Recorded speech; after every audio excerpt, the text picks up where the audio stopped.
They say your wedding day is supposed to be the happiest day of your life. It's the day you stand before God and your family and promise to love someone until death do you part. But what if the person you're promising your life to doesn't actually exist? At 7:15 p.m., I was the happiest woman in New York City. I was wearing a $20,000 Vera Wang dress.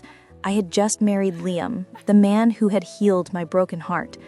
We were sitting at the sweetheart table, holding hands under the tablecloth. At 7:17 p.m., a caterer named Leo dropped a napkin on my lap. I thought he was clumsy. I reached down to pick it up, ready to brush it off. But when I touched the fabric, I felt the crinkle of paper inside. I looked up at Leo. He didn't look like a waiter. He looked terrified and urgent. He held my gaze for exactly 1 second, gave a tiny, almost imperceptible shake of his head, and whispered one word: bathroom. I excused myself and locked the stall door. My heart was hammering against the boning of my corset. I unfolded the napkin. Inside was a crumpled piece of thermal paper, a receipt, from the Skyline Airport Hotel, time-stamped 4:30 p.m. today, 2 hours before the ceremony. Guest name, Liam Vance. Room, 402. And scribbled on the back in shaky blue ink were 4 words that stopped my heart. Check the safe, Maya. Why would my groom check into an airport hotel 3 hours before our wedding? Why was he planning to leave? And what safe? I didn't know it then, but that piece of paper was the death certificate of my marriage. And the man waiting for me at the head table wasn't a husband. He was a predator who had just finished his final meal.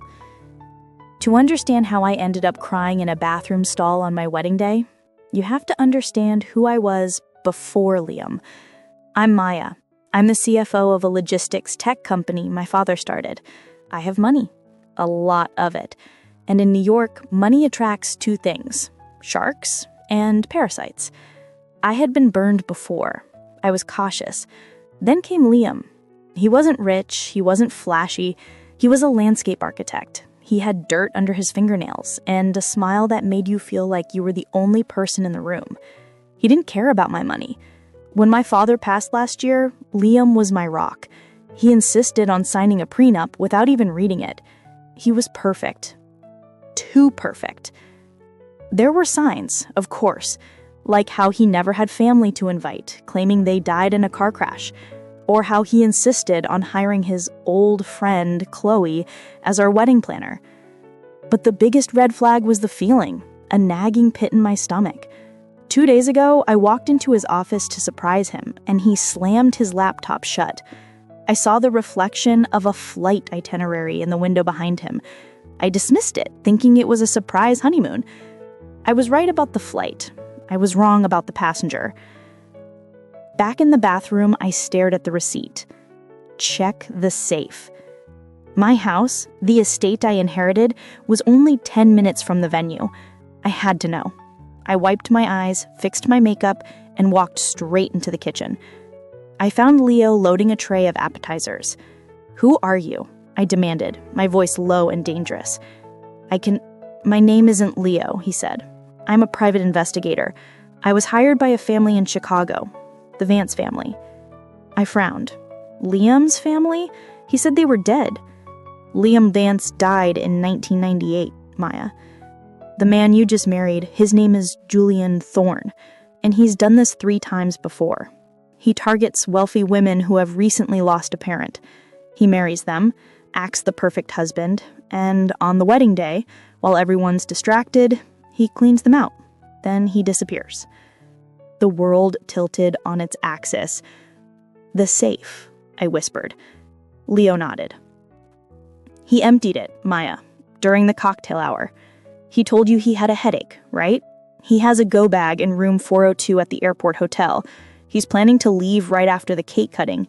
He'll tell you he's getting the car, grab the cash, and fly to the Caymans." "So what do we do?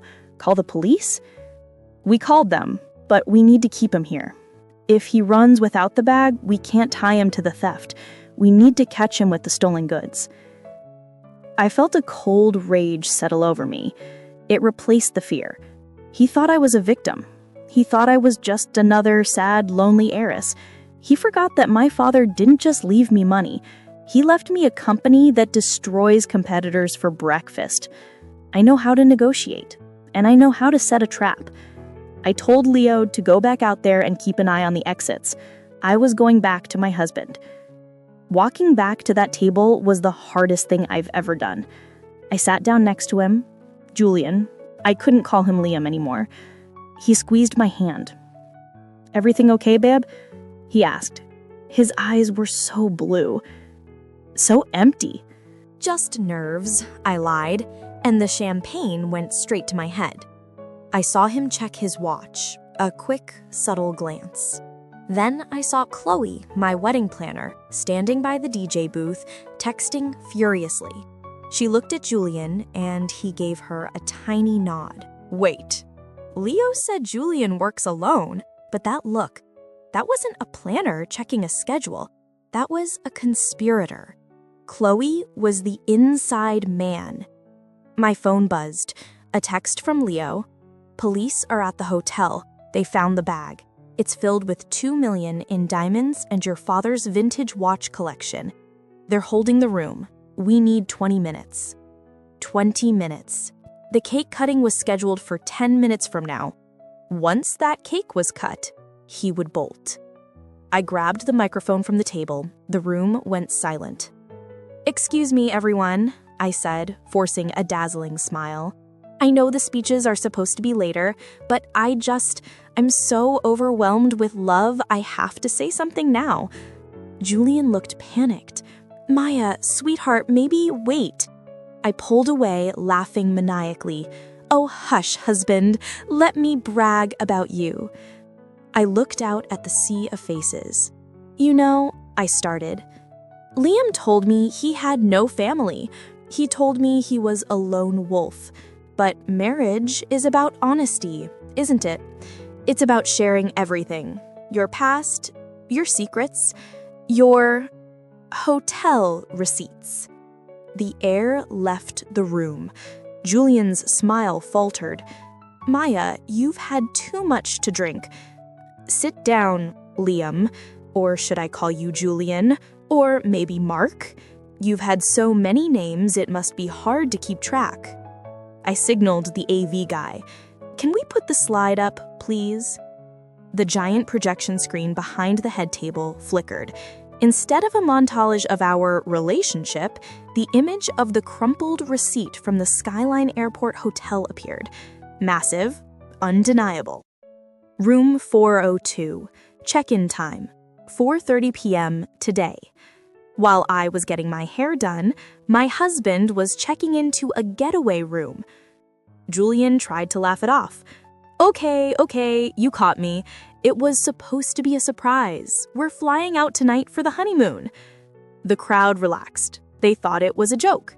He walked toward me, trying to take the mic.